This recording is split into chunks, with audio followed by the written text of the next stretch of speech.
I will talk about how can you create your wish list on your app. We're going to figure out the selection on how you can do that on your app. So you just follow this ways, then it's going to work with you.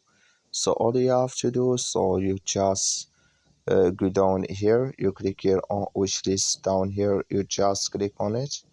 So then it's going to take you to this list, it's going to show for you like this. Then all you have to do now, you just click here on create wishlist here, just click on it. So when you just click here on create wishlist, it's going to show for you like this here. So then here you add here your name for your wishlist here. Then you click here on save. Then it's going to create with you here on your app. So that's all you have to do to create your wish list. That's all I wish you I give it. So thank you for your watching. Don't forget to support us by liking, subscribe.